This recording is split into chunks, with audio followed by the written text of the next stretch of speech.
All right, let's not waste any time. Let's say hello to the man himself, the head man over at Matchroom. He was there front and center, and he's kind enough to join us once again in studio. I'm so embarrassed. Have you told the story? I have told the story. Oh, right, yes, okay. I said it at the I top. I didn't think you were a selfie. Can I tell? At the urinals individual, if I'm honest with you. I love the way you say that. By the way, urinals. Do you know what? It was so funny. Yeah, it was like no. I know that you were taking a picture of this thing, right?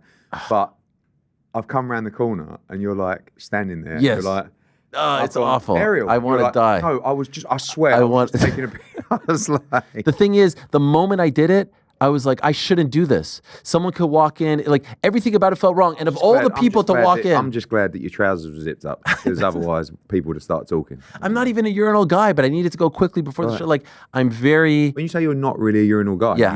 you don't use the urinals? I have OCD when it comes to cleanliness. Right, okay. So like I don't want your, like I just, you know, spraying. Yeah. I want to. Understand. I like to wash my hands multiple times. It's a problem, actually. Yeah, it is actually. It is a problem. So anyway, for you of all people to walk in, golly. It was just your face. I'm sorry. So great to have you. Thank you for having me. Thank you. Welcome. Wow, amazing. Do you like it? I said to the guys, I said, still no fee? I mean. Oh, for you? Yeah. I mean, I keep coming on this show. Yeah. It's like, hold on. So still no fee. We've established that. It's not as Ariel. much, yeah. It's good exposure. And then you come into a new building. Yeah. That where clearly the show's doing very well financially. Yeah. And yet you still, you know, don't pay. I mean, as a promoter, if all of a sudden we're seen to be taking advantage of fighters, you know, there's oh, you're doing this. And now it's like you guys taking advantage of the talent. You do like 6 interviews with the same outlet on Fight Week. Like I literally go on YouTube and it's like, Eddie, and by the way, it's always like you like this and like fires back. And then there's nothing of that sort in the interview. Carl, I just did IFL in the green room, right? I'm and sure. They're like, we just commented on the Eubank Benn fight. And he's like, oh, I've got to think about what the title can be. I went, can't you just say Eddie Hearn reflects on the weekend? Yes. No. It's got to be Hearn slams Eubank. I'm like, I didn't All slam caps. Eubank. Yes. What are you saying? Yes. Yeah. You get mad about that. I just like the internet and Twitter and like, I think in the end, it's like, it's just going to drive you mad. So like, it's like that, you know, like Saturday night, I came on the big screen at Tottenham Hotspur Stadium, like the thunders of boos. Do you know what I mean? And it's like, you just have to go into WWE mode and sort of just, you know, lap it up. Yeah. But obviously you'd rather be cheered, but it is what it is. And there's narratives and it's just, you can't get mad with it. You just got to roll with it. But I think it can, especially for fighters as well. I think it's quite unfair for fighters. I think they're different. I'm designed to absorb abuse and stick and narrative and drama and positivity and negativity. Whereas a fighter, they're just giving it 110%. Like they're not really. And it gets designed. in their mind. Yeah. They start questioning themselves. Yeah, you know, and I think especially when a fighter loses, I think sometimes that's why fighters are, you know, that O that we talk about is because they just think that, but if I get beat, you know, the fans are going to turn on me, or, you know, the promoters might turn on me, the broadcaster might, and I can't afford to get beat. Whereas, look, I mean, Conor Benn's a great example of getting beat. You never want to get beaten. You should never want to lose. But when you lose like that, it can actually take you to another level. And that's really what's happened with Conor. You feel like that's what's happened? Oh, unbelievable. Like, you know, look, we all know what happened with Conor the last 2 or 3 years. He's been through hell. Like, and there's no point trying to justify him. I stood by his side because I know the man. I 1,000,000% believe him. He's a great kid, a great man. And like, it's just so pleasant to see even the naysayers go, all right, well, you know, I still don't like what happened, but like, wow. Because that's all you can ever ask for is someone to give 110%, especially when you're in the trenches, especially in 11 and 12, where you're really taking a bit of a beating from a much. That was the problem for us, was as the fight went on, the size was going to become a real problem. And that's basically what happened. But what fans love is someone that's in those trenches. And I was watching him up against the ropes, and he's just like bang, bang, bang. And you just see him like take a gulp as if to say, you got to go. And it's like, whomp, whomp, whomp, whomp. And it's like he never stopped trying to win the fight. And that's what fans love. Like, he wasn't trying to survive and hold. He was trying to knock Eubank out in 11 and 12 whilst he was taking a bit of a beating in those rounds. And it was just like everything. The fathers, the build-up, the moment. was like the greatest fight that I've ever seen. I'm still emotional about it, and my perspective is different than yours. You're his guy, you're his promoter, but I said earlier, it was Shakespearean. It was, yeah. It was. I mean, like, no WWE person can script anything better than this. And the moment, and I know you have your issues with Chris and Senior and Junior, but like him emerging, unbelievable. And then the walkout to me, I think I've watched it 100 times. The songs, their demeanor, Chris's face, the dad, like as a father, even just thinking of it from that perspective. What a night! Can you appreciate this? Like, can you appreciate, even though you guys came out on the? Listen, I mean, the guy to the right. Is a guy that from the age of 10 in my life has been a massive part of my family, really. My dad went on a run with Chris Eubank Jr., a senior, to the World Championships. From a guy that had a handful of fights, they carved out a plan for him to become world champion. They were inseparable as a partnership, right? Chris had a major role to play in Matchroom's development in boxing. My father was best man at Chris Eubank Sr.'s wedding. I was at the wedding. Wow. I mean, like, Eubank was like a hero in my household. So it's all a bit strange for me sometimes in respect, because kind of I've never really got on that well in a professional sense with Senior and Junior as well. But you have to respect what happened. And I knew that it would be very difficult for Senior not to be there. He loves the big moments, right? And also it's his son. So you'd hope that there was an element of that as well. But then I found out that Turki Al-Sheikh was on the case on Friday. And I thought, in that case, he'll definitely be there. What does that mean? He wanted to make sure Eubank was there, you know. Was he paid to be there? I don't know. I mean, I think that I want to just believe it was the romance, sure. You know, and I'm sure there isn't, you know, that there has to be an element of that, right? Because I was sitting front row next to His Excellency, and Nigel and Chris, bizarrely actually, were sitting next to each other, right on the apron. And I'm just sitting there thinking, like, they're there, right? And I'm thinking, I actually can't believe what's happening here. How much pride must you, like, be bursting with now? I know that if that was me in the ring and that was my dad would not stop showing people videos and pictures of that night for the rest of his life. Right. He would be, and I know how proud Nigel was, and Senior must have been so proud. Some families are warmer than others. Some are cold. And Chris is Senior is an interesting character, you know. And I think, like, one thing I've just learned over the years is that not all families are huggy, like, you know, like. And I actually come from that kind of family as well. Like, I was brought up around love and support, but it wasn't like, you know, it wasn't like cuddle, you know. It was just like, right, Dad's out working all the time. This is, and I think that was the same for Junior and probably Connor as well. So, yeah, I just think, like, you couldn't have written a script like it. It was just unbelievable. And, you know, I was just in the ring pre-fight, just like looking at Senior, looking at Junior, looking at Nigel, looking at Connor. And it was tough for Connor because he's still a young man. And I think the occasion was mega for him. And I said to him, and I said, he'll be there, Eubank. I was actually quite pleased that Senior came 2 hours before the fight, because I think if he would have popped up on the ring walk, mentally, that's quite, you know, when you're in the ring and you go, oh my God, he's here. Yeah. You know, but even when it happened, you see the iconic pictures of Connor and his dad in the changing rooms watching him. Yeah. I skipped the co-main event. I said, I've got to go back and see him because I just, you know, I know that's, you know, and we the whole team did an amazing job of getting him in the moment. And that was another thing I was really proud for, because he could have melted, not just because of that, but when you walk out, like, when he was in the ring, he was, you know, pacing around. I said to him, look at that. And there's a bank on that stadium that just goes up and up and up and up. I was like, look at that. They're here for you. And he was like, yeah. And he was ready. Like, his performance was amazing. Yeah. Yeah, you said that you thought he was going to be there like 10 days prior. Yeah. He's calling his son a disgrace. And I know he said in the ring, I was always going to be there. What do you think he was working us this whole time? No. I think that when he said the disgrace stuff, I think he was, a lot of it, Eubank Senior has to be front and center, right? He lives for moments like that. And I think that, I presume that he was not sulking, but he was angry that he wasn't involved. Do you know what I mean? And I think one of the things that Junior did, that he probably doesn't get enough credit for, is a couple of years ago, I think he said to his dad, I want to make my own decisions now. Because all throughout his career, Senior was there. He was making the decisions. He was negotiating the fights. He was the one making the decisions about who to fight and, the final say.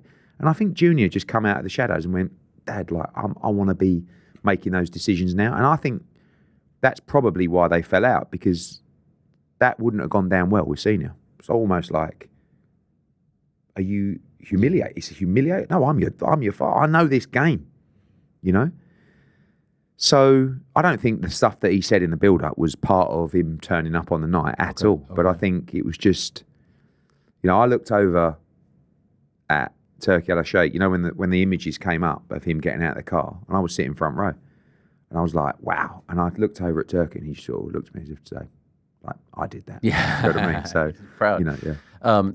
You did call him in the locker room. I think you said he was an effing lunatic. Yeah. And this has kind of gone out there, and people are upset about it. What were you referring to when you said that? I mean, look, the guy he's always been very out there.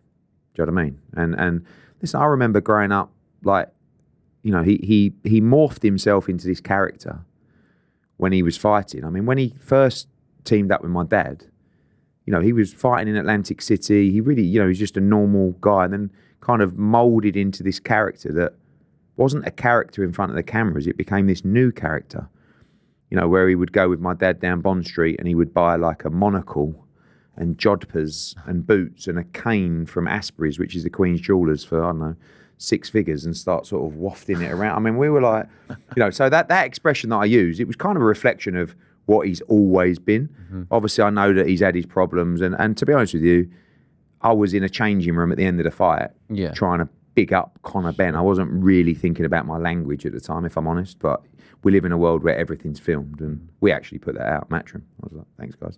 but yeah. So, but he's, the choice of words are, right or wrong, but he's always been like just not normal in that respect. Like he's a character, and he's a character that we love, and we need characters like that. But, I've watched this over the years, and a lot of people have this persona in public, and then behind the scenes they're not actually really like that.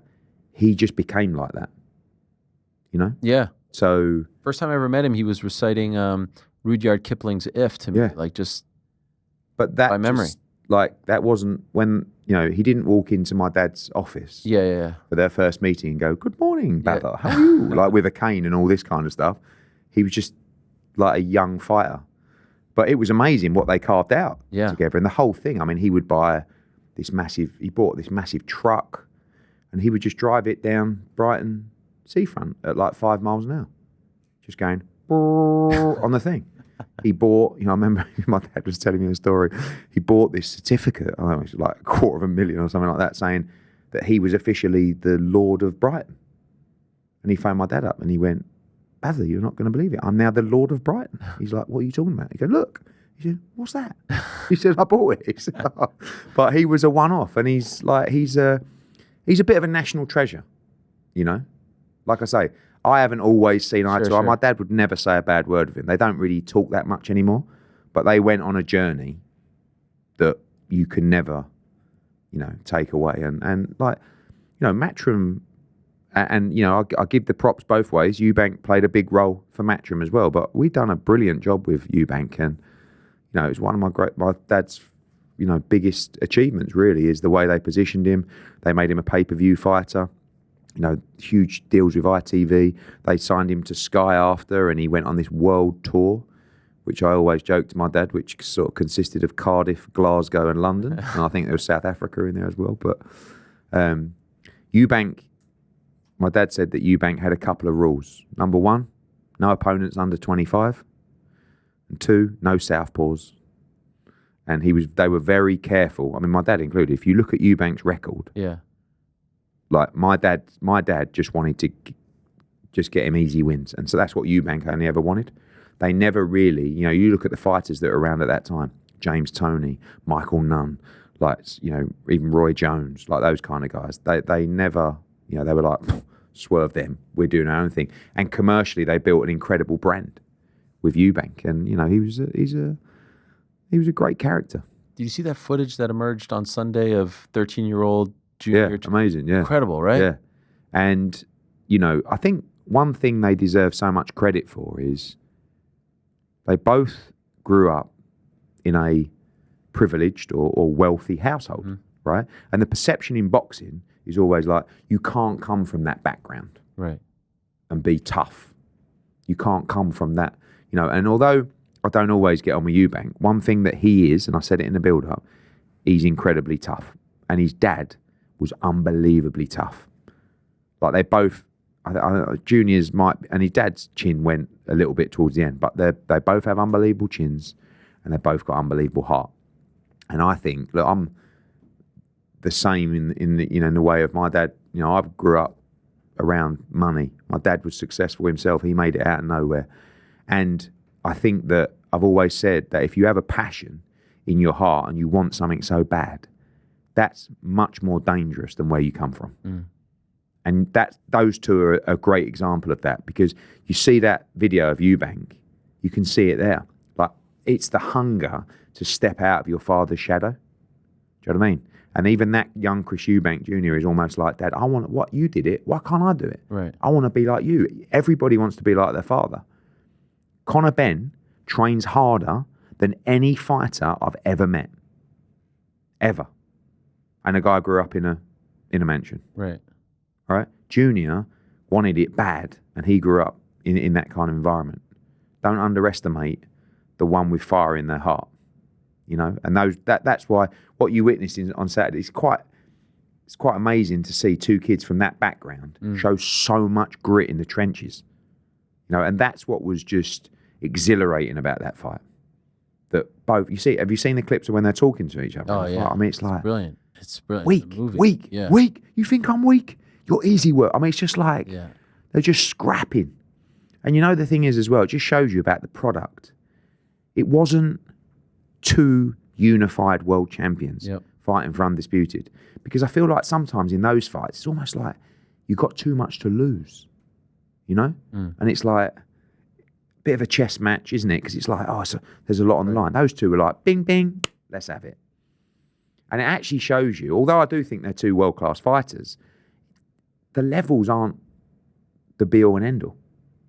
The narrative, the desire, the heart, the competitiveness of the fight. And, there's a lot of talk about the way and this and that kind of stuff. We all got it 100% spot on. Because look at the fight. Was your dad there? Yeah, he was there.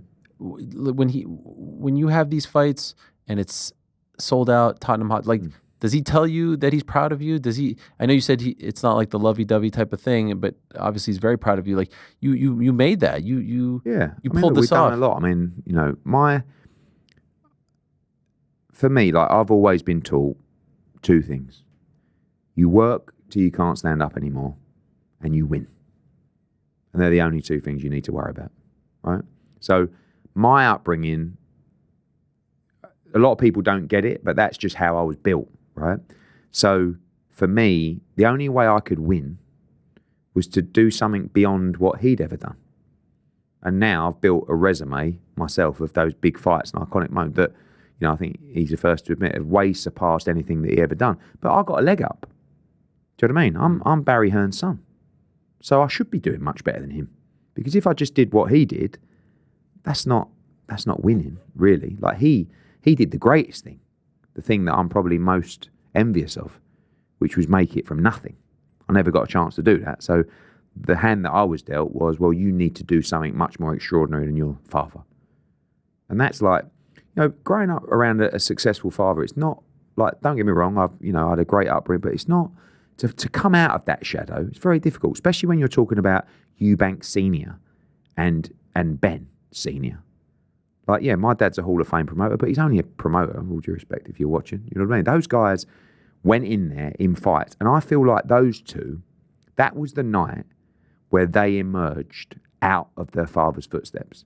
They become great fighters and warriors in their own names and in their own rights. And that's an incredible achievement in itself. When you got a great like Nigel Benn, who was just, we talk about those fights, like Nigel Benn went over to the US, he fought Iron Barkley, he fought Gerald McClellan in one of the most brutal wars of all time. To be able to say, tonight, son, you stepped out of the shadows and you made it in your own name. That sometimes means more than victory. Very rarely. Like, I haven't actually been upset. I hate losing. Hate it. Especially when I've got like the beef between you. Right. I've not even been upset. The moment that bell went, it wasn't like I wasn't bothered about the scorecards, but it was like, look, whatever happens, win or lose here, I was so proud of what I just saw. And it was just unbelievable. And the response. You always want your fighters to win, but the second most important thing, and it's very close, is I need the paying customer to say, I can't believe what I've just seen. That was amazing. I need 65,000 people to leave Tottenham Hotspur Stadium saying to each other and their friends, I can't believe what I've just said. That was the best night I've had at boxing. Or people tuning on DAZN. What great value for money. And that's what makes me, that gives me the buzz. And that everyone's talking, you see it in England, honestly, right now. People talk about it around the world, but it's like, it's just the biggest thing that's happened for boxing. And sometimes you need something that puts a little bit of faith back in the sport. We will never stop having faith in it, and hardcore fans won't. But you see those guys that come out every now and again for AJ or for Benn Eubank, they'll come next time. And they might come to the smaller shows now as well, because they realise how wonderful boxing is. You were projecting over 1 million pay-per-view buys domestically. Do you think you got there? Very close. Okay. Very close, yeah. Do you know what the number is They'll worldwide? take a while to trickle in. Oh, well over 1 million worldwide. Yeah.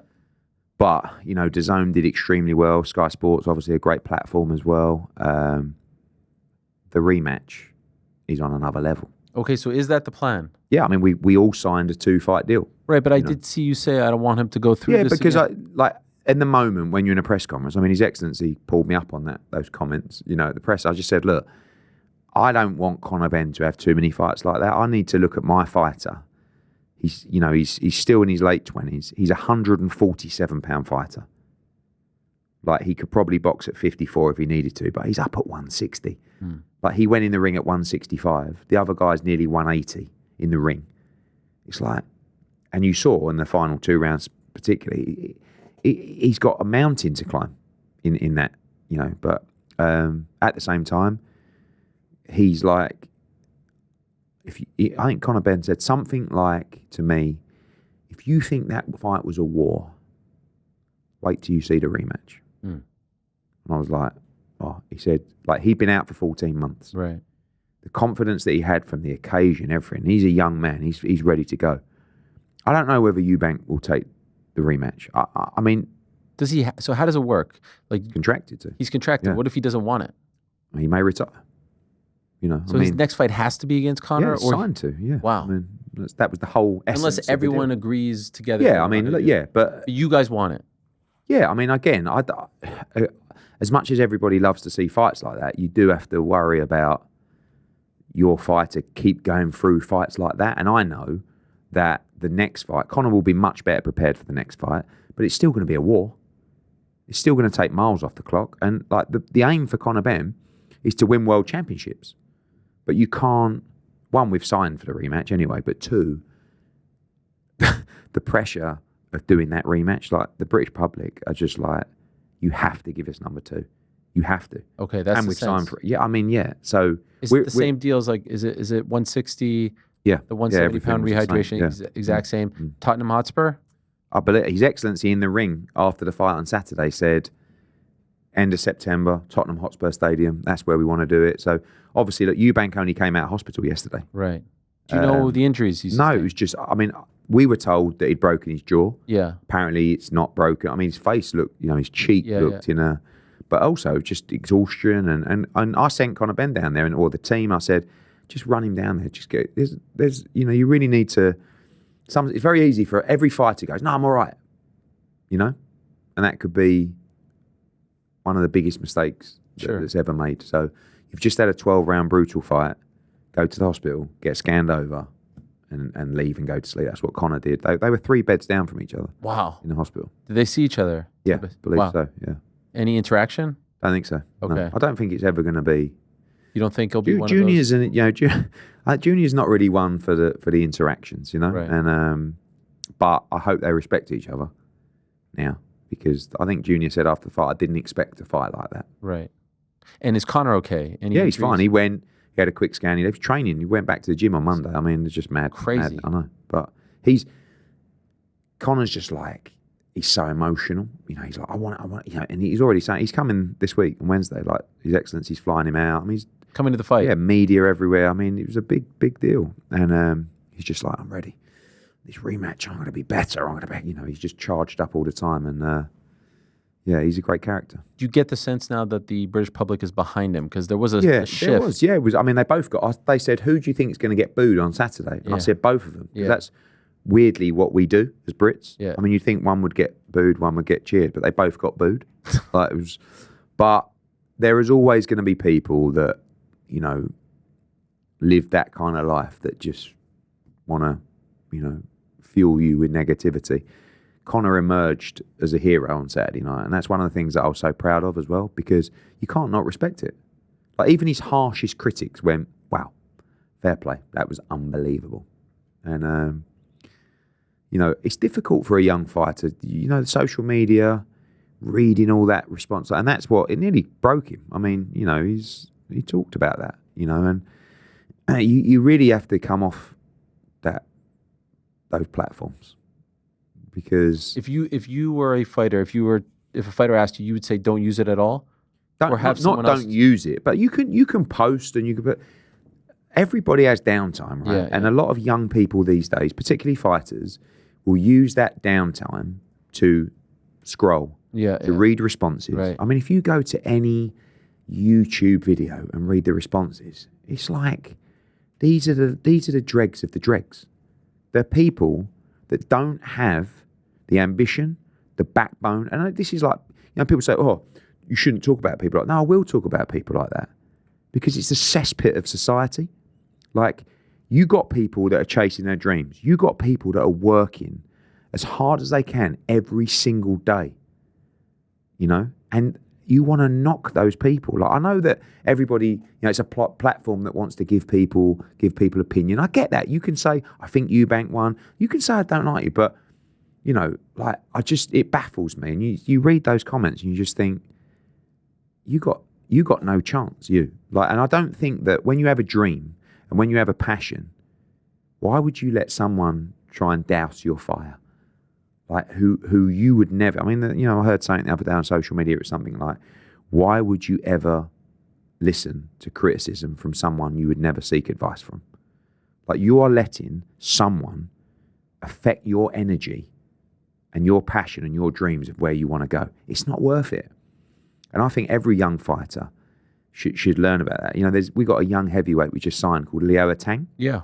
Like, this kid, next AJ. Yeah, he's basically the next Anthony Joshua, 18 years of age. And I was talking to him the other day, and he's put out his announcement. I mean, bear in mind, this kid's 18 years of age, and it's like, he's won the world under-19s. All of his social media is like, go Leo, we're so proud of you at the local club, and you're our hero, and this and that. And all of a sudden, boom, he's announced this, new Matchroom signing, and it's like, oh, I bet he's overrated. Yeah. What a load of rubbish, all hype like that. And the kid's saying to me, God, like, how'd you deal with that? I said, mate, unfortunately, this is the sign of life and the sign of the times more than anything.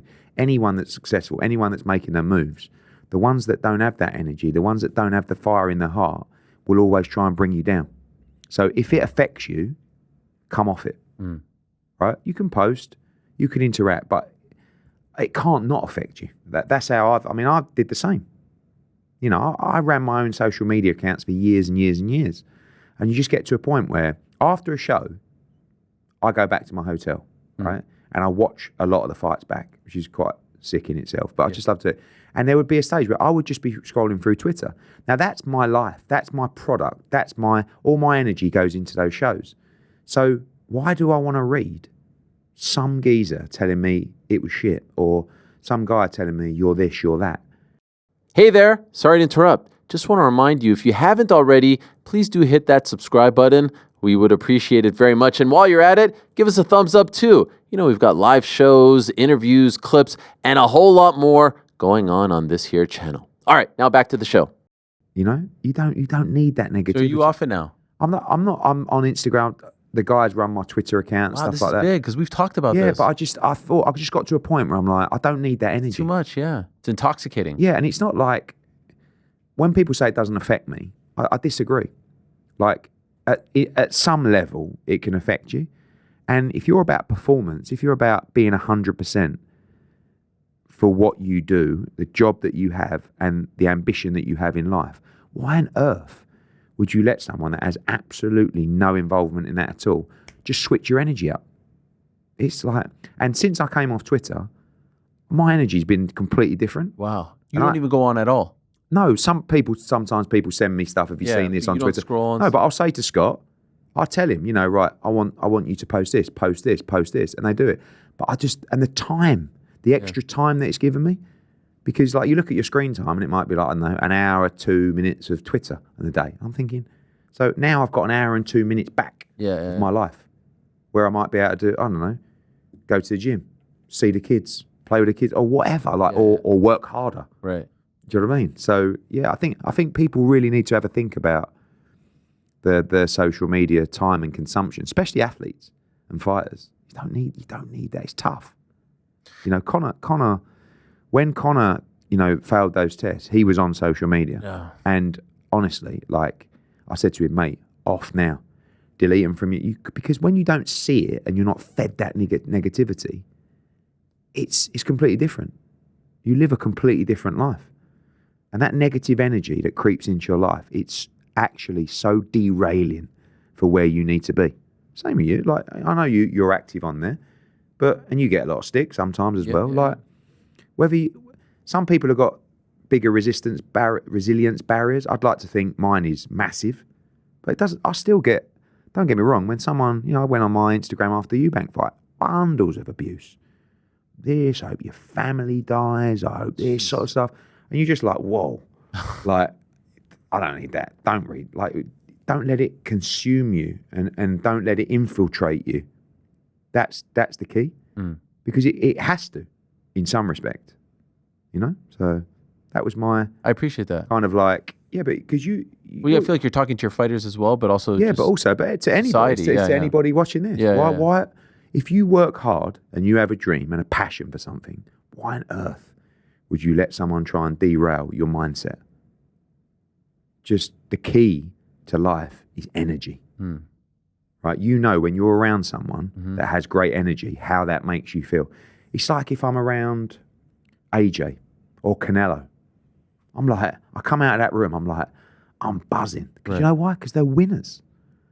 Right? And it's just, they don't, like, their energy brings you up. So why would you let someone bring you down? Especially someone who you don't even know, especially someone that could never walk in your shoes. Or doesn't have it in here, and down here to do it, because it ain't easy. You know what I mean? But this is life. Kids, I mean, now we're going really deep. This is a massive problem with kids, even my own daughters. Like, it's just so much. It's a cesspit out there. It's a huge. I have a son who's turning 13 tomorrow. He's the last one left of his friends without a phone, and I'm holding out because of that. You've done very well, but you know, I think there's pros and cons of that. I mean, this is for a parenting podcast, but it's like, you know, mine have had their phones a little bit longer, so they've kind of been around it all, so they're a little bit more wise to it now. Yeah. Do you know what I mean? Yeah. But every now and again, I'll check their phones because I think every parent should. Yeah. And it's like, you know, you could be reading like a group chat or whatever, and you know that age. It's like that age, you know, 13 to 18 and beyond. Those kind of ages can really change your direction in life. Sure. And I come back to that fire being dampened. Like, all I ever want from my kids is just to have an unbelievable passion for something. Could be for Matchroom. I don't know. Could be for playing sport. Could be a boxer. I don't know. It could be art. I don't care what it is. I just want you to live a life of passion. That's it. I don't want you to mope around, you know, and you'll find it some way. But if you keep walking into doors that are closed, or you keep walking into negativity, or people that tell you you're this and you're that and you can't do it, how are you going to break through? And that's the key, is you've got to be resilient, and you've got to have that never say die attitude. Whatever gets in my way, I'm running straight through it. But all those barriers of negativity and energy, and especially as a kid, oh, but what do you want to do that for? Come do this, or you're this, you're that. Like my eldest, like people know she's my daughter, like locally. Like it's not easy. So you're going to get criticism, you're going to get negativity, and that's life. And that will make you resilient, actually. But I worry about kids of this generation. I think it's, so good. We should do a parenting podcast. Yeah. Well, we can do anything. I'm dying to know more about Friday. We just had Ryan on. Yeah, he looks well. What's that? He looks well. I mean, it's a different guy. It's a different. I'm so happy for him. I mean, again, like when he looks fresh faced. When around the Devin Haney fight, I actually couldn't believe what I saw. Yeah, like, I couldn't believe he was in that fight. Like the first press conference I had for Haney Garcia, I left there going, what I've seen fighters,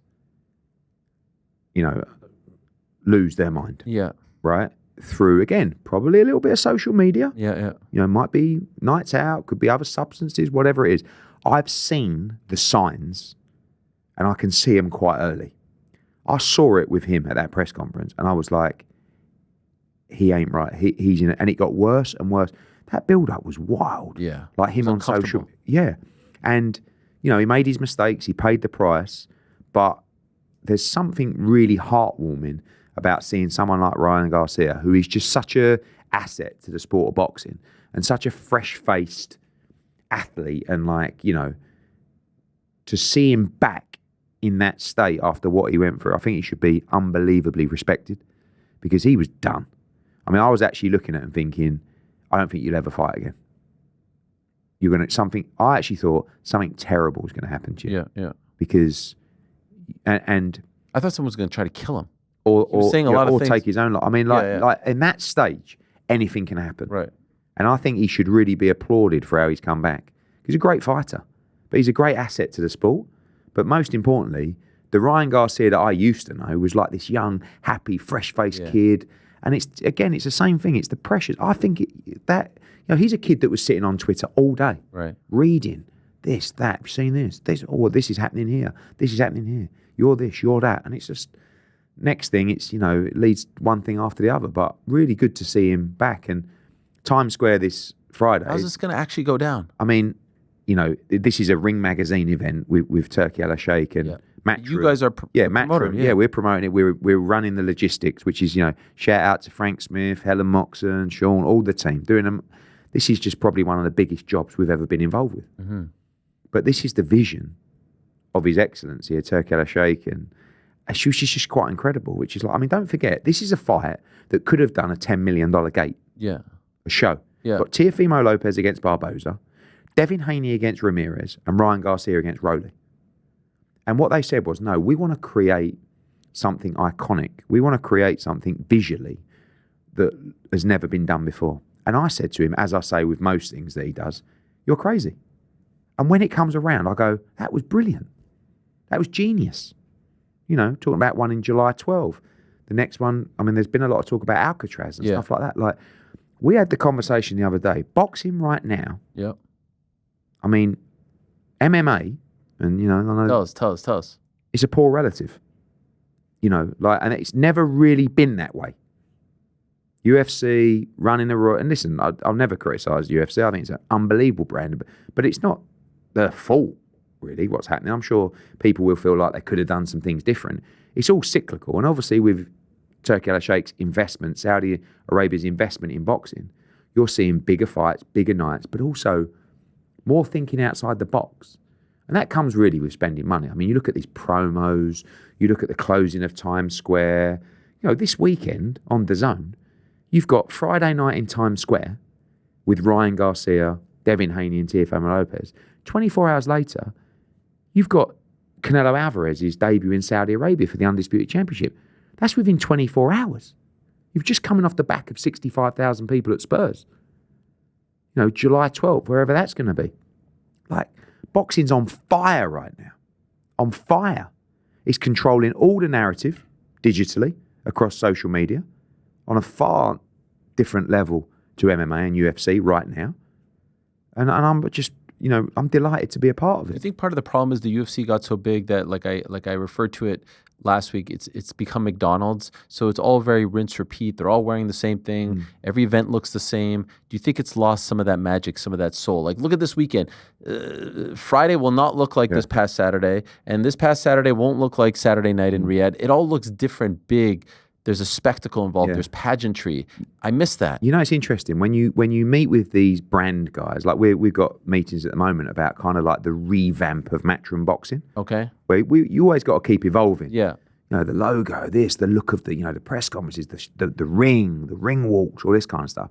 One of their arguments is your artwork, that you create or your visuals. Looks the same as everybody else. Like Top Rank could do a poster, and you wouldn't know if it was Top Rank or Matchroom or Golden Boy. I said, so what you're saying that you want the artwork and the visuals to be the same for every event? No. Well, that's what UFC do. Yeah. I said, yeah, but for me, I'm a storyteller, right? So every show has a narrative. Yes. This is not Matchroom 36. No, this is Boots Ennis against Stanionis back at the Boardwalk Court, Atlantic City, making history in a unification welterweight matchup for the Ring Magazine Championship, where the former winners were Sugar Ray Robinson, Sugar Ray Leonard, and Floyd Mayweather. Do you know what I mean? I need that artwork and the press conference and the promo to reflect the story that I'm telling. And that's what we're seeing at the moment. Do you know what I mean? Where it's different. Because sometimes it does get monotonous. Oh, it's another show. Oh, who's on this week? And then all of a sudden you've got like Benn Eubank and like this crazy video game advert, and then the father's here, and then next week you're shutting down Times Square. The product, whilst it's the same sport, is different every week. And I just feel I don't think I think it's just cyclical with the talent. Do you know what I mean?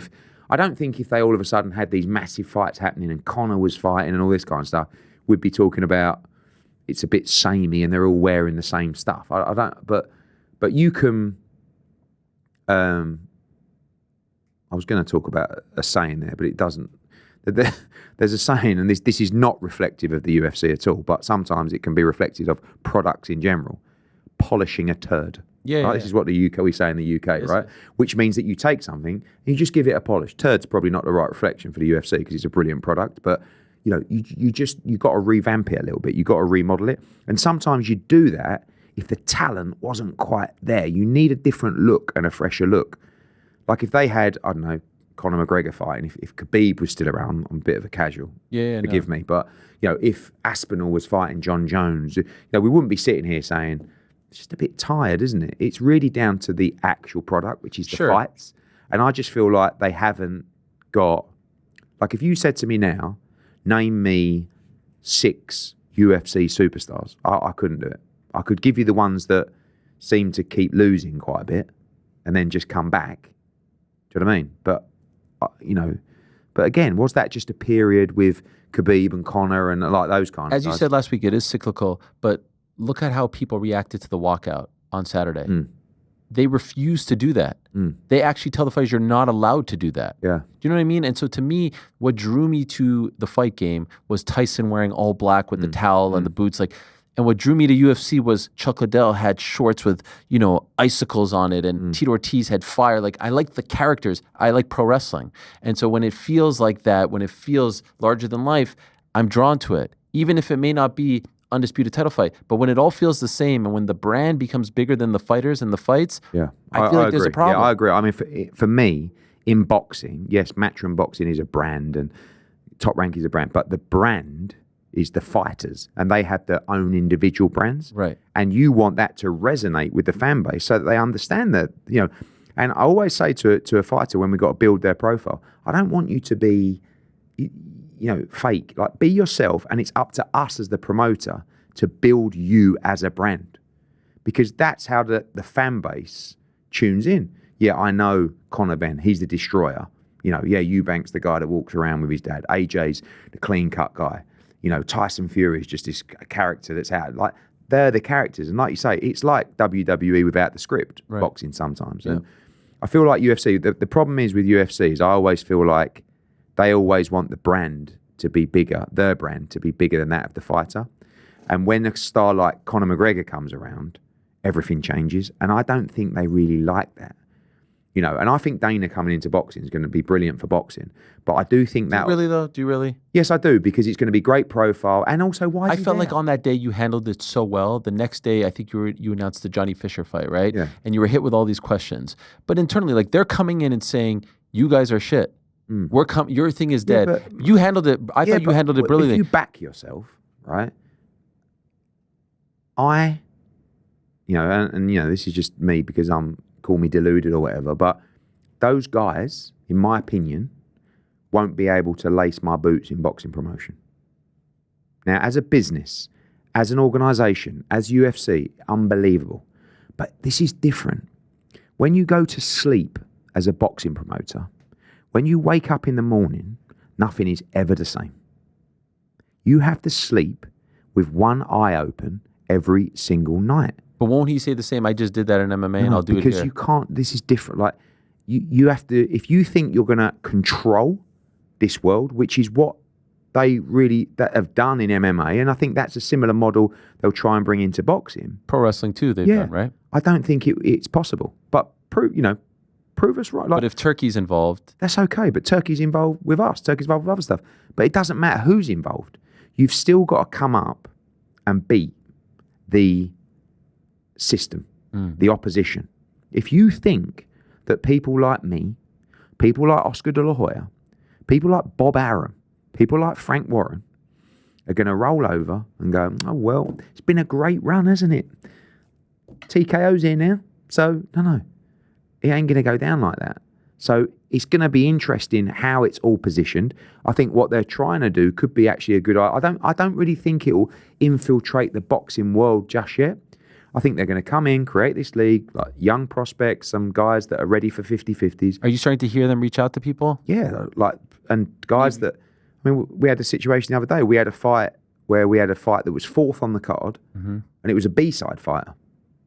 And they said, oh, I'm not going to be available for this fight now because I'm signed with TKO. And I'm like, with all due respect, I don't mean to be rude. You.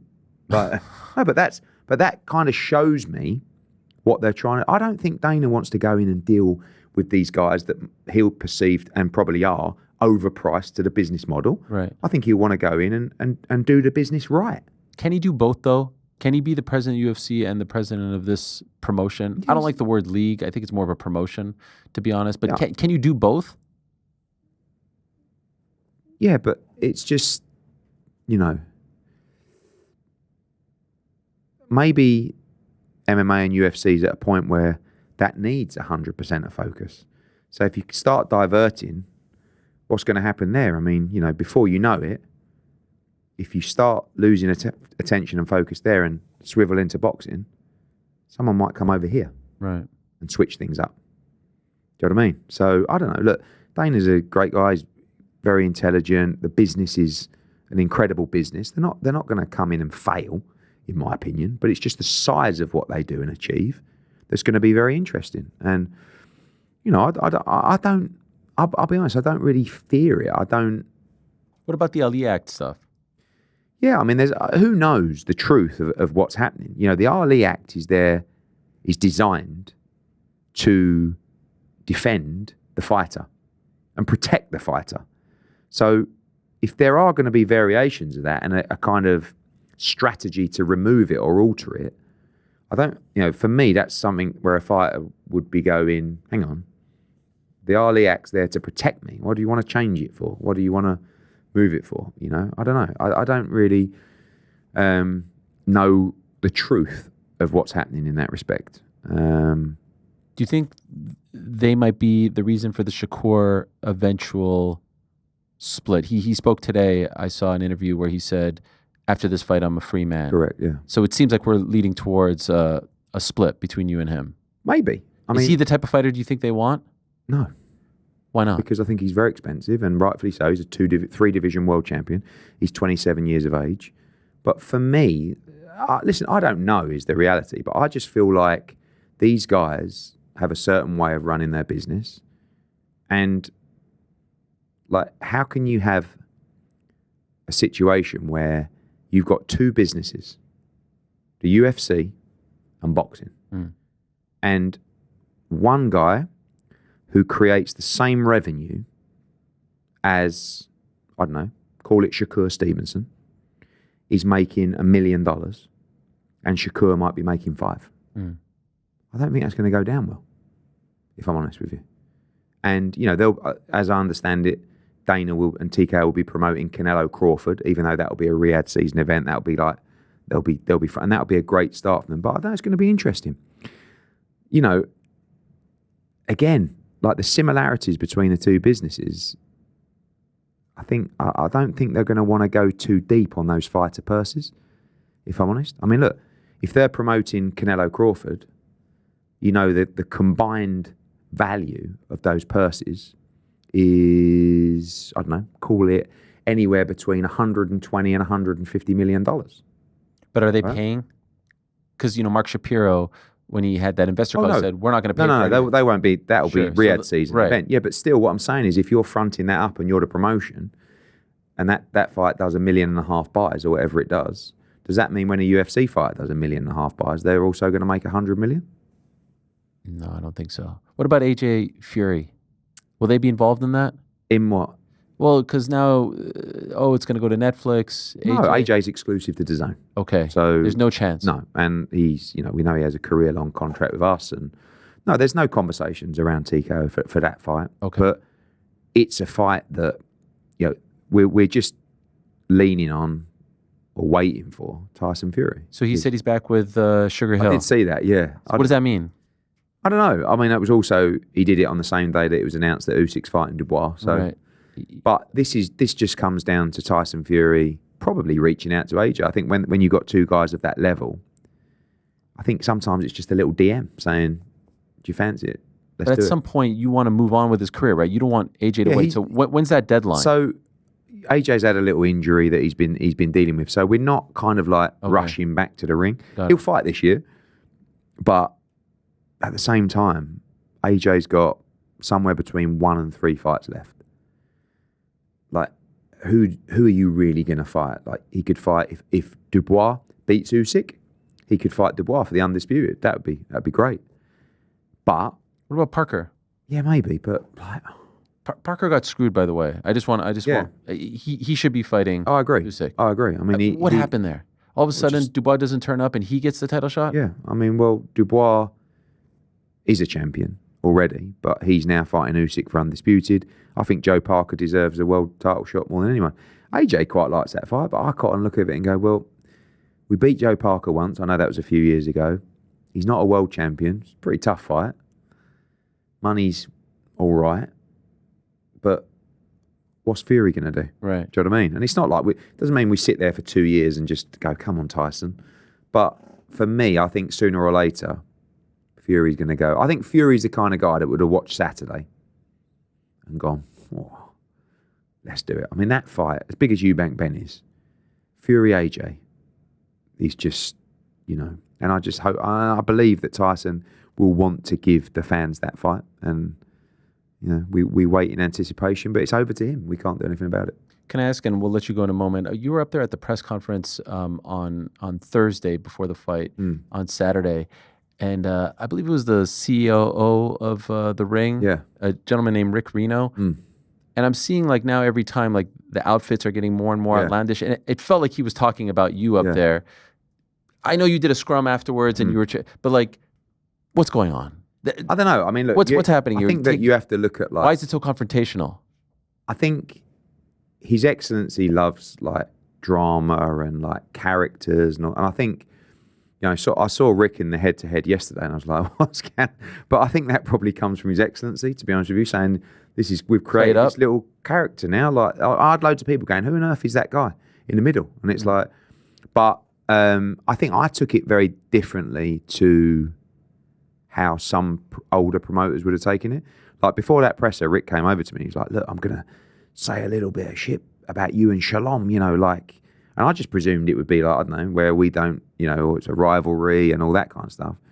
And he's coming out with this stuff and I'm like looking at it going, like if that was Warren, Frank Warren, or that my dad or something, or Aaron, they would have just, their heads would have fallen off. And like, you know, and then Rick came up to me after. He said, what do you think? I said, I think you're a prick. He's like, what do you mean? I said, because you have to understand one thing. Fun and games is nice, right? And right or wrong. You see this, what I do. It's my entire life, right? It's my company and it's my family. And it's something that has been created by my father. I couldn't be more passionate or more emotional about Matchroom, boxing, and our company, our fighters, and our employees. So when you want to take a shot at that, especially publicly, trying to be clever, you're not going to see me rant and rave and but it can't go away. You know? So actually, I look at those moments sometimes as more of a blessing, because every now and again, you need a little bit of a rocket up the arse. And all that done to me was made me go, all right, no problem. Tomorrow we work harder. Do you know what I mean? And it's like, you need that motivation. So I don't mind it actually, but it's all, you know, fun and games, and like, it's a crazy world at the moment. Well, what I didn't like about it is that this is your family business, as you said. But you can, Chris, listen. But you've been placed that you're just a guy, like, you're in two different roles, and to turn up and say those things about, like, this is in your DNA, it felt a little off, right? Listen, but you can, I had no problem being criticised, but also, whatever you think about me or what you can't ever take away is the job that we have done for the sport, right? Especially in British boxing, right? And I've given everything. You know, we made a lot of sacrifices for this sport. So that's what I'm saying. Like, and when you're criticising my product, our product, and you're trying to position it that, you know, the broadcaster's not happy and all this kind of stuff, which is total rubbish. Like, you can't just expect me to go, oh, well done, mate. That was great. Yeah. I said to him, no, it's okay. Like, you know, but again, same kind of thing. You can either be friendly or you can just play another game. But that doesn't mean we're going to fall out. It just changes the dynamic of everything. But I don't always like it to be friendly. You know, you got to fire me up sometimes, because we go every single day, and as a competitor, when I hear something like that, it just revs me up, and it just sits in there. Last topic, we could talk for hours, but I just want to ask you very quickly, all good with MVP? Yeah. Lawsuit's over. It's been settled, I suppose. I was at the presser, the Katie Amanda presser. I've never seen Katie Taylor speak like this. The fire, the intensity. Is there any part of you that in the swan song of her career, not being involved in this, does it bother you? Does it annoy you? No, I mean, that's something that when we made the decision to do it, we all had to acknowledge, you know, and it's not that I don't want to be pushing MVP and the fight. I think the fight's incredible. I think the event's going to be incredible. But you'll be there. Yeah, of course. I'll always be there for Katie. But that, you know, Katie's been a DAZN fighter for a long time. And of course, my job is for DAZN. I'm a, you know, I had a DAZN tattoo recently done on. For real? Yeah. On your chest? Yeah. What? Not really. Oh, no. Okay, I was going to say. But it's the kind of thing that I would do, to be fair. Would you? No. Do you have any tattoos? No, but I'm thinking about it. Chest tattoo? Yeah, no. So I haven't got DAZN tattoo, but I'm very passionate about DAZN, because I launched DAZN boxing. Yeah, I remember. And for years we fought and we convinced it. I told everyone this is going to be the home of boxing, and now it is undoubtedly the home of boxing. So Katie Taylor, you know, DAZN invested a lot of money in Katie Taylor. And one thing that I really like about DAZN and the people they work there, they kind of acknowledge opportunities for fighters, right? So in this situation, I phoned up DAZN. I said, listen, Katie Taylor has been offered a huge amount of money to fight Amanda Serrano. This is last time. Okay, yeah. On Netflix, right? And they're like, but like, you know, could we not do it? And I said, to be honest with you, I don't think you pay this kind of money. And I can't not see her get this opportunity.